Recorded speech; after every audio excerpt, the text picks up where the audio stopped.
Assalamualaikum warahmatullahi wabarakatuh. Waalaikumsalam warahmatullahi wabarakatuh. Apa kabarnya anak-anakku semuanya? Sehat? Sehat, Bu. Alhamdulillah. Sebelum kita mulai pembelajaran kita hari ini, mari dulu kita berdoa. Doa dimulai.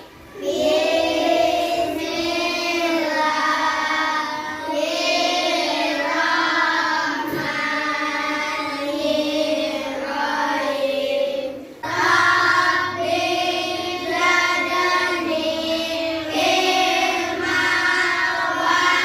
warzuqni fahman wa amalan sholihatin. Baiklah anak-anakku semua, sini Ibu akan mengecek kehadiran anak-anakku semuanya ya.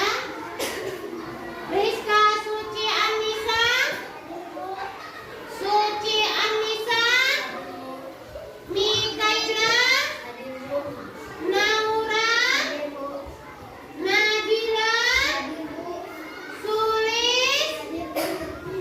Baiklah, tema hari ini pelajaran kita yaitu sholat kewajibanku dengan subtema hikmah ibadah sholat dan praktek sholat. Adapun tujuan pembelajaran kita hari ini yang pertama, satu, menyebutkan hikmah sholat dengan benar. Yang kedua, menjelaskan hikmah sholat dengan benar. Yang ketiga, menceritakan pengalaman melaksanakan sholat di rumah. Yang keempat, menceritakan pengalaman melaksanakan sholat di masjid.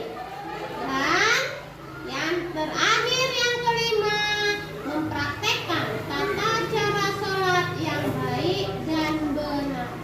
Sebelum kita mulai dengan pelajaran kita, subtema hikmah ibadah sholat dan praktek sholat, di sini Ibu akan mengulang pelajaran kita minggu yang lalu. Siapa yang masih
gerakan kuku ya. Tengok kepalanya sejajar sama bahunya ininya ya.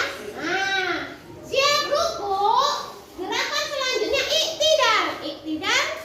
Sami Allah. Mana? Sami Allah liman hamidah. Nah, itu dia gerakannya ya. Sami Allah liman hamidah. Rabbana lakal hamdu mil'us samawati wa mil'ul ardi wa mil'u ma syi'ta min syai'im ba'du. Selanjutnya sujud. Duduk antara dua sujud. Terus yang ke-8 duduk tasyahud awal.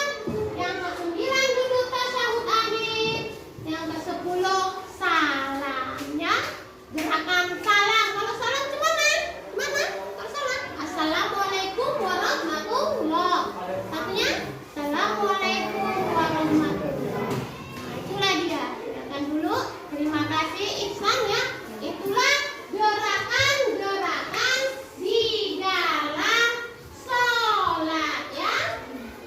Selanjutnya kita akan berdiskusi. Lihat bukunya halaman 69. Sekarang buka buku halaman 69.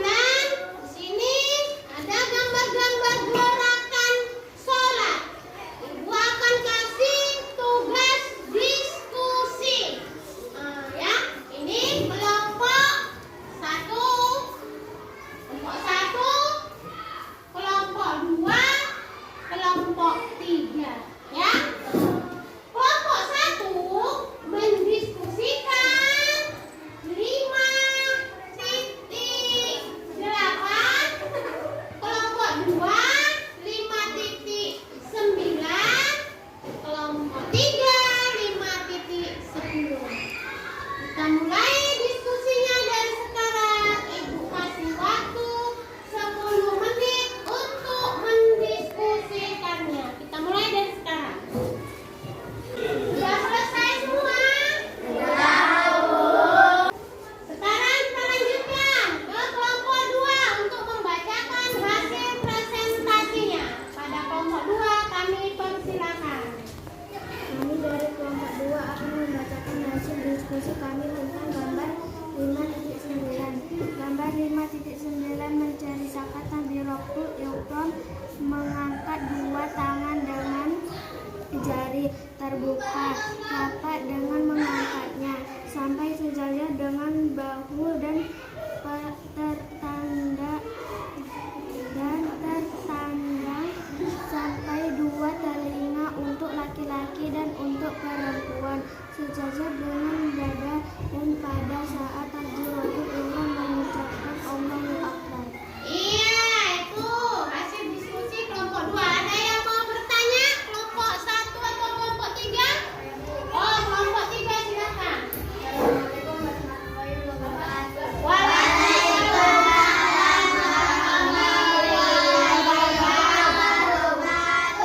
Kami kelompok 3 akan bertanya kepada kelompok 2, apa makna dari bacaan takbiratul ihram?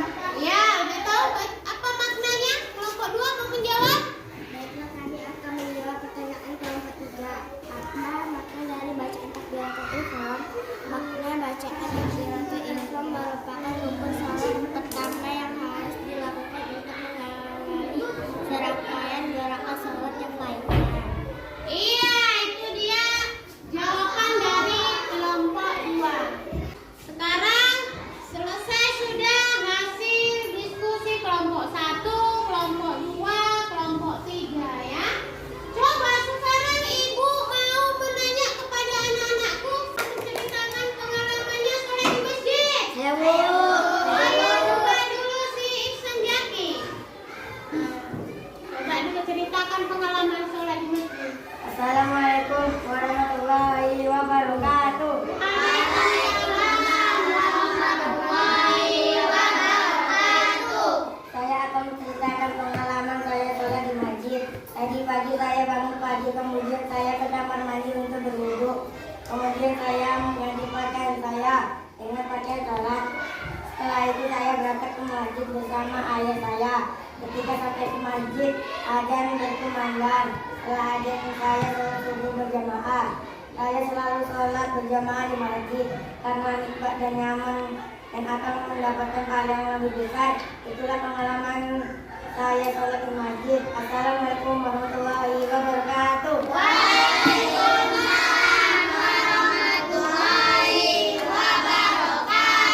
Iya, kami persilakan dulu. Tepuk tangannya semua. Ya, sampai di sinilah pelajaran kita.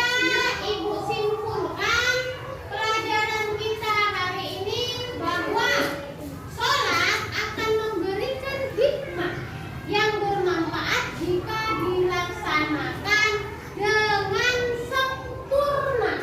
Ya, apa itu? Memenuhi syarat, rukun, khusyuk dan ikhlas karena Allah Subhanahu wa Ta'ala. Ibu kasih tugas di rumah untuk dikerjakan di rumah LKPD-nya ya. Ibu kasih tugasnya kerjakan di rumah. Ibu kasih lembar tugasnya kelompok 1,